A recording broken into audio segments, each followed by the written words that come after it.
야고보서 계속 말씀 나누고 있는데요. 오늘 세 번째 시간 지혜를 구하라 말씀입니다.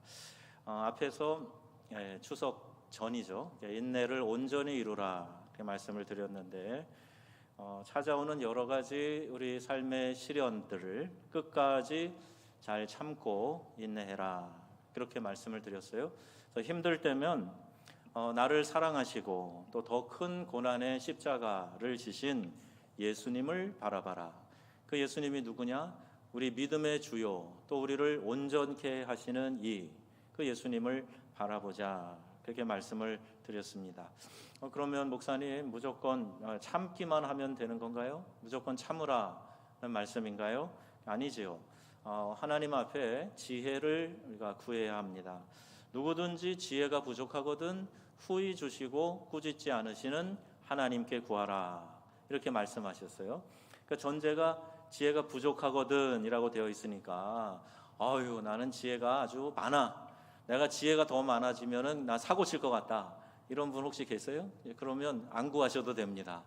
그러나 여전히 내 삶에 더 지혜가 있었으면 좋겠다, 또 특별히 하나님께서 내게 주시는 신령한 은혜와 지혜가 있으면 좋겠다.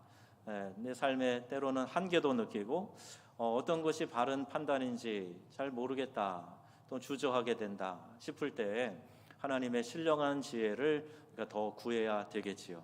저와 여러분이 하나님이 주시는 지혜를 구하여 더욱 신령한 지혜로 충만한 사람들이 되기를 주님의 이름으로 축복합니다.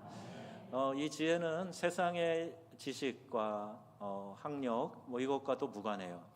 하나님이 주시는 신령한 지혜는 세상 공부 많이 했다고 더 지혜로워지는 게 아니더라고요. 근데 하나님은 우리 안에 이 지혜를 주셔서 정말 저분은 연세도 많으시고 또 내가 알기로는 학교도 그렇게 많이 다니시지 않았는데 어떻게 저렇게 말 한마디 한마디가 그 삶의 모습이 참 저렇게 지혜로울 수 있을까, 이런 생각이 드는 분들이 계신단 말이에요.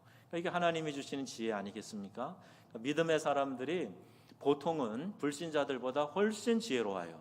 이건 어떻게 통계를 낼 수는 없습니다만은 아주 더 지혜로운 말과 행동들 하는 거 볼 수가 있어요. 단적으로 세상이 좀 꼬집어서 하는 얘기인지 몰라도 예수 믿는 사람들 말은 잘해 이런 얘기 하잖아요. 근데 말 잘하는 것도 사실 하나님 주신 지혜 안에 있는 겁니다. 그래서 하나님께서 주신 은혜를 내 삶으로 말로 표현할 줄 아는 거, 이것도 신령한 지혜인 거죠.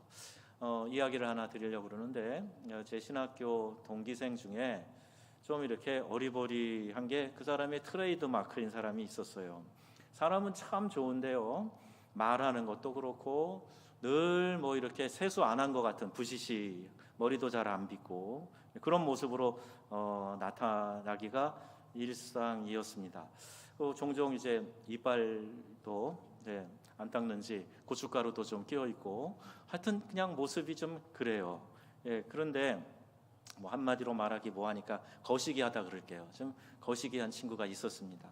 이 친구가 하나님의 지혜를 구했어요. 하나님이 지혜를 주셨어요. 어떤 지혜를 주셨는가? 그 지혜를 말씀드리자면 제가 전도사 시절에 우리 사단법인 한국외항선교회 인천 지부에서 선교 총무로 일한 적이 있습니다. 근데 항구에 오는 외국 선원들한테 전도하는 거예요. 같이 교제도 하고 전도하고 하는 그런 선교 단체인데 저는 선교 총무였고 거기 사무 간사로 있었던 자매가 있었는데요. 어느 날 그래요. 목사님 이상해요. 교회 오빠들이 교회 와가지고 기도에 참여해가지고 하나님 지혜를 주세요, 지혜를 주세요 그러는데요. 제가 참 가슴이 설레었거든요. 제가 무슨 얘기를 하는가 그래서요. 그랬더니 그런데 아무도 저한테 프로포즈를 하지 않더라고요. 그러는 거예요. 그 자매의 이름이 지혜였습니다. 지혜를 주세요 그러는데 아무도 나한테 얘기를 안 해요. 그 얘기를 듣는 순간 이 신학교 동창생 친구랑 이 지혜 씨랑 소개해주면 좋겠다 하는 생각이 번뜩 들었어요. 이게 진짜 하나님 주신 지혜 같아요. 그래가지고 소개를 시켜줬는데 금방 진짜 콩깍지가 씌인 거예요. 둘이 막 좋다고 그래가지고 바로 이제 얼마 안 돼 결혼해가지고요. 지금 제주도에서 애 낳고 다복하게 잘 살고 목회 잘하고 있습니다. 하나님이 여기 또 후히 주신다 이렇게 말씀하는데, 후히 주신다.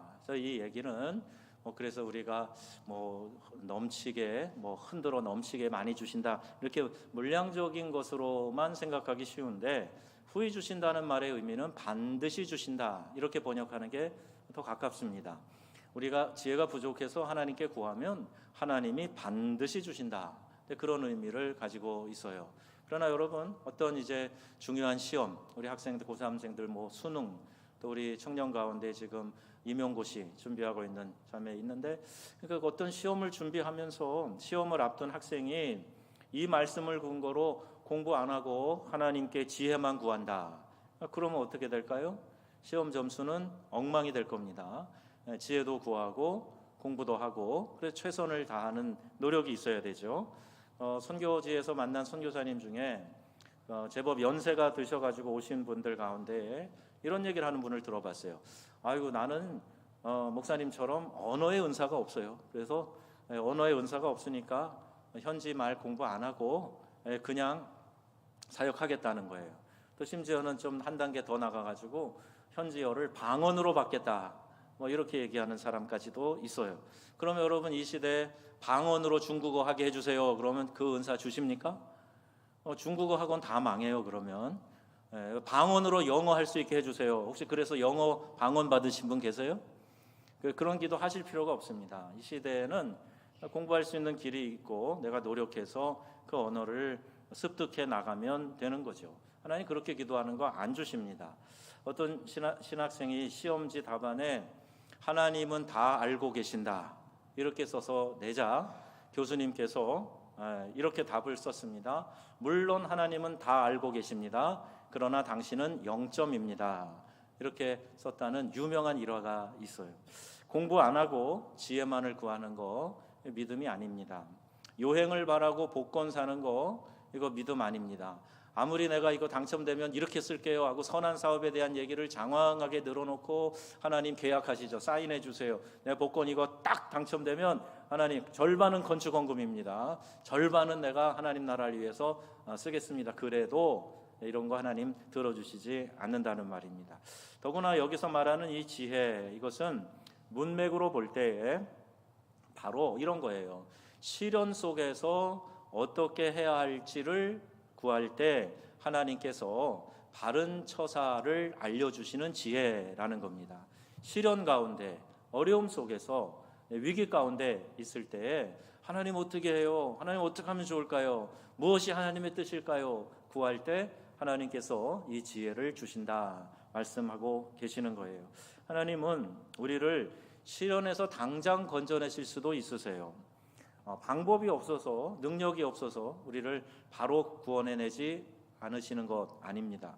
그러니까 시련을 그대로 두고도 하나님께서 일하고 계세요. 오히려 그 시련을 통해서 오전에 말씀드린 것처럼 우리가 더 성숙해지고 더 성장해 나가도록, 더 간절히 하나님을 찾고 하나님 안에 거하도록 일부러 방치해 두실 때도 있다는 말입니다. 시련을 통해서 더 깨끗한 그릇이 되고 더 큰 틀로 만들어지고 더 넓은 통로로 만들어 가실 때에는 그 시련 속에서 하나님이 우리의 마음에 지혜를 주신다는 거예요. 그래서 깨닫게 하시는 거예요. 아, 그렇구나. 이 어려운 문제가 나에게 있는 이유는 이거였구나. 아, 하나님이 나에게 이런 면은 잘라버리고 이런 면은 더 키우라고 이 성장의 기회, 또 성결해지고 깨끗해지는 기회로 나를 지금 인도에 가시는구나 하는 것을 깨닫게 하신다는 말입니다. 여러분, 영적 지혜가 있는 사람들은 이런 걸 잘 깨달아요. 내가 무엇을 지금 부족한지, 또 무엇에 대해서 내가 지금 돌이키고 또 무엇을 정진해야 될지 이것을 잘 알게 된다는 말입니다. 시련의 어두운 터널을 잘 통과할 수 있도록 하는 지혜, 그 지혜의 빛을, 조명을 착 비칠 때 랜턴 같은 거 비치잖아요. 후레쉬 비치잖아요. 그런 빛을 우리에게 쫙 비춰주시는 거예요. 그 빛을 따라서 한 걸음 한 걸음 걸어가다 보면 결국 이 시련의 터널을 통과하게 되는 것이고, 하나님께서는 그런 지혜를 후히 주시고 꾸짖지 않으시고 반드시 주시는 분이시다. 이렇게 오늘 말씀하고 있는 부분입니다. 그런데 우리가 이 시련에서 벗어날 수 있는 지혜만 빨리 달라고 이렇게 구하는 거, 이게 적합하지 않다는 거죠. 하나님은 시련으로부터 벗어나게도 하시지만 시련을 통과하게도 하세요. 시련을 통과하면서 지나가면서 그 시련 안에서 우리를 키워가신단 말입니다. 시련을 통해 우리를 인물로 만들어 가시는 분이 하나님이세요. 아마 여러분 중에 꽤 많은 분들은 시련이라는 것 때문에 예수님 앞에 나오신 분들이 계실 거예요. 내 인생에 이런 시련이 없었다면 내가 예수 믿었겠을까 한번 생각해 봐요. 그러면 예수님이 나를 이런 시련의 도가니로 몰아넣으셔서 결국 내가 예수님 믿고 구원받고 이 기쁨 누리게 되지 않았는가, 이렇게 깨닫는 분도 계실 겁니다. 자판기가 있어요. 근데 동전을 넣고 누르면 요새는 뭐 음료만이 아니라 라면도 거기서 나오고 뭐 여러 가지 간편식도 나오고 그런 다양한 자판기가 있는데, 내가 돈을 넣었으니까 마치 그 자판기에서 기대하는 것이 뚝 떨어지는 것처럼 하나님 앞에 기도로 주문을 올려드렸으니까 원하는 것이 툭 튀어나오는 거, 이걸 기도 응답이라고 생각하시면 안 됩니다. 하나님은 자판기가 아니시기 때문에 그렇게 생각하면 하나님과의 관계가 형성되질 않지요. 우리가 오래 기도하는데도 응답이 없어서 안타깝게 하나님 앞에 부르짖을 때가 있어요. 하나님 언제까지입니까? 하나님 언제 응답해 주시겠습니까? 하나님 언제 이루어지십니까? 이렇게 기도하는 사이에 하나님과의 관계가 깊어지는 거예요.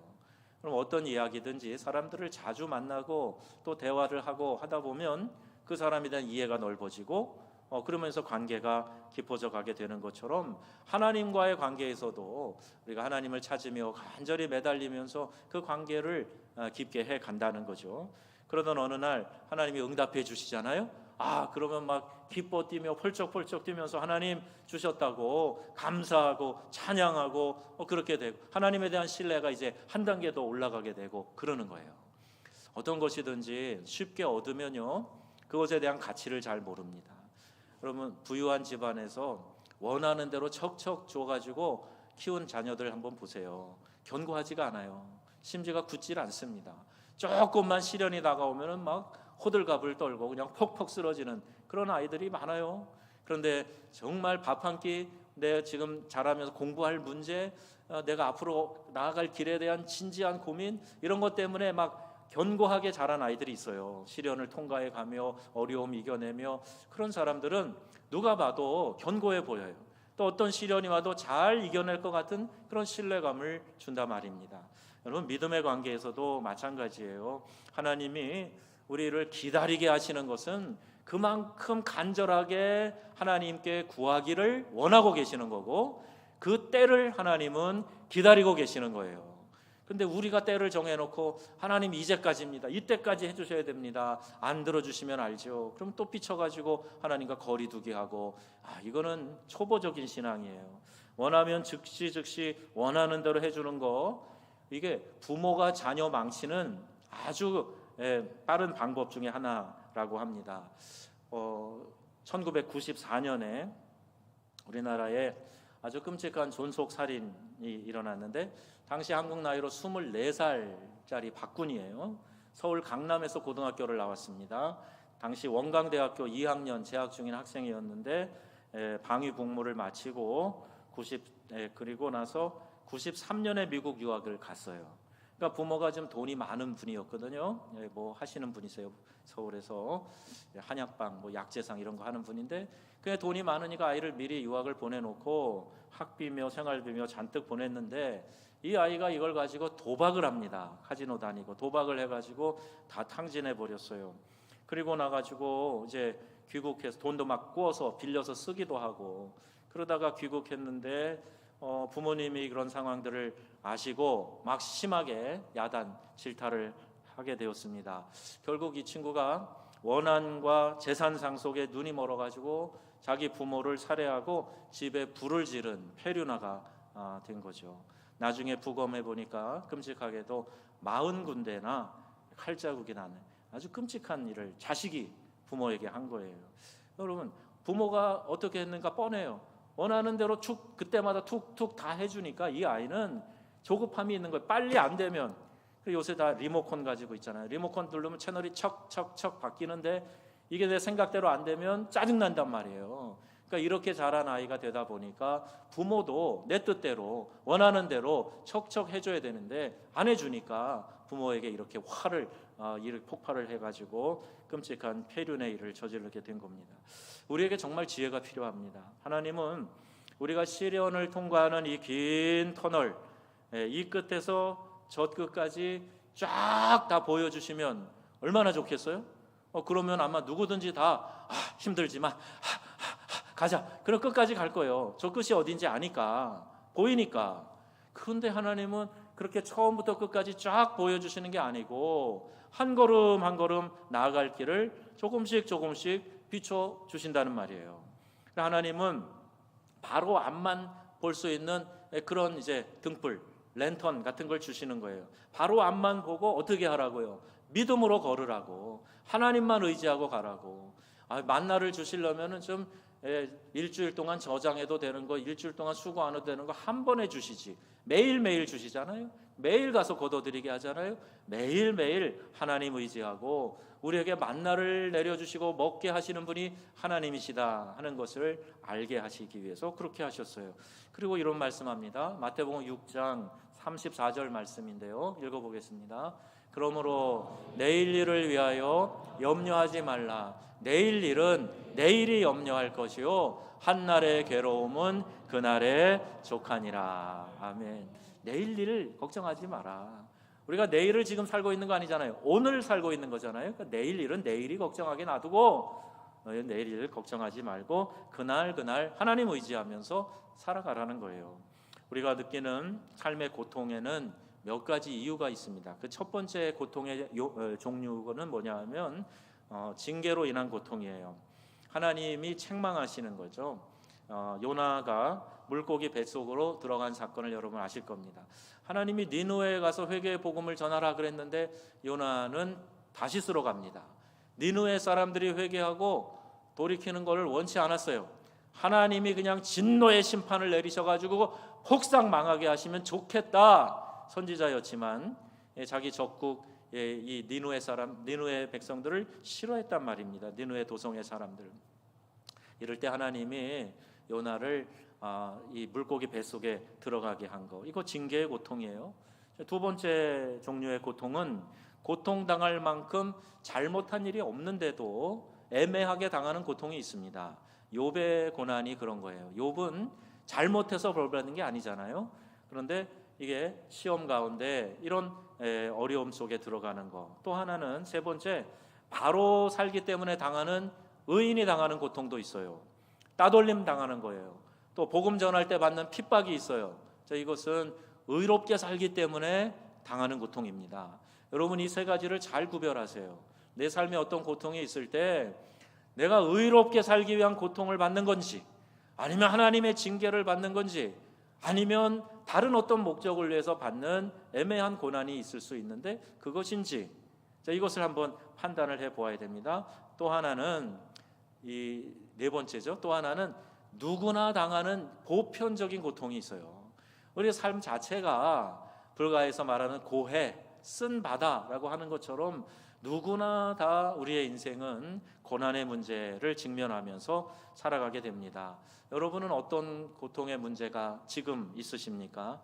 우리가 어떤 고통을 당하던 간에 하나님 어떻게 해야 할까요? 라고 물을 때 하나님은 반드시 어떻게 해야 할지 우리에게 지혜를 주시겠다, 이 약속의 말씀을 하고 계시는 거예요. 이 약속의 말씀을 아낌없이 우리에게 지혜를 주신다, 반드시 주신다 하는 이 말씀을 여러분의 삶에 꽉 붙잡으시기를 바랍니다. 그런데 지혜를 그냥 주시면 좋겠는데 구해야 주신다 말씀하고 있어요. 도대체 왜 하나님의 지혜를 받지 못할까? 구하지 않기 때문이다 먼저 얘기하잖아요. 구하여도 받지 못할 때는 정욕으로 쓰려고 잘못 구하기 때문에 하나님이 구하는 대로 안 주시는 거다. 그러니까 우리가 의심하면서 한다든지 아예 구하지 않는다든지 그럴 때 안 주신다는 거예요. 하나님의 지혜는 믿음으로 구하고 조금도 의심하지 말아야 된다. 6절에서 8절까지 말씀 한번 보시면 이런 말씀이 있어요. 같이 읽어보겠습니다. 오직 믿음으로 구하고 조금도 의심하지 말라. 이런 사람은 무엇이든지 주께 얻기를 생각하지 말라. 두 마음을 품어 모든 일에 정함이 없는 자로다. 아멘. 간절함으로, 진실함으로, 의심 없이 철저히, 아이가 부모님 의지하듯이 철저히 하나님께 의지하는 믿음의 기도를 드리라고 하는 거죠. 어려운 고비가 닥칠 때마다 하나님 어떻게 할까요? 어떻게 해야 되나요? 하나님 도와주세요. 구해주세요. 어떻게 하면 되겠습니까? 이렇게 기도할 때 하나님이 지혜의 랜턴을 우리에게 비춰주셔서 하나님이 인도하시는 대로 한 걸음 한 걸음 따라가는 거예요. 저도 생애를 돌아보면 또 이렇게 했던 것 같아요. 사역을 하면서, 아프리카에 선교를 하면서 참 어려운 순간들, 위기의 순간들 경험할 때에도 그런 기도를 드렸어요. 하나님 살려주세요. 구해주세요. 어떻게 해야 되나요? 하나님 도와주세요. 하나님 어떻게 할까요? 이런 기도 말입니다. 근데 그 방법, 그것은 처음에 제 마음에 들어온 생각과 달랐어요. 그런데 결국 하나님께 지혜를 구하고 기도하면서 헤쳐나갔던 수많은 일들이 있었습니다. 선교지에서 정말 견디기 어려워서 뛰쳐나가고 싶을 때도 있었어요. 여러분들에게 다 상세한 얘기를 제가 드리지도 못하고 또 그렇게 하지도 않았지만 계속해서 어떤 풍토병의 문제, 또 말라리아로 연속 몇 번 걸릴 때는요, 정말 이러다 죽겠다, 아니 차라리 죽고 싶다, 이런 생각이 들 때가 있었습니다. 큰 자동차 사고가 2번이 났어요. 그래서 죽을 위기를 모면한 그런 때도 있었습니다. 다행히 큰 부상이 아니어서 그렇지 차는 완전히 부서지고, 그리고 거기에 이제 사고로 인해서 트라우마처럼 차가 교차돼 지나갈 때마다 깜짝깜짝 놀라는 일이 수년 동안 있었습니다. 그런 큰 사고, 또 달리던 차에서 차 바퀴가 빠져나가면서 아이들이 다 큰 사고를 당할 뻔한 그런 위기의 일들도 있었고, 또 이 갈등의 문제, 환경의 요소나 사고의 문제는 의지를 가지고 어느 정도 또 버텨나갈 수 있는데, 갈등의 문제는 정말 이건 해결이 안 되더라고요. 나 혼자 어떻게 잘한다고, 내 마음을 추스려 본다고 되는 게 아니잖아요. 현지인들이 이제 재산권이 생기며 자기들이 머리가 커가며 반항 아닌 반항하고 반란도 합니다. 그리고 막 고발도 해요. 외국인이 와가지고 우리를 착취했다, 일 시켜놓고 임금 제대로 안 줬다, 이런 식의 얘기들을 하면서 이렇게 불명예스럽게 하는 일들도 있었어요. 또 우리 교단 선교본부의 국장이 또 다른 생각을 가지고 이렇게 불편하게 하고 불러들이고 했던 일들도 있었어요. 정말 몸도 마음도 만신창이가 돼서 하나님 앞에 기도했던 적이 있습니다.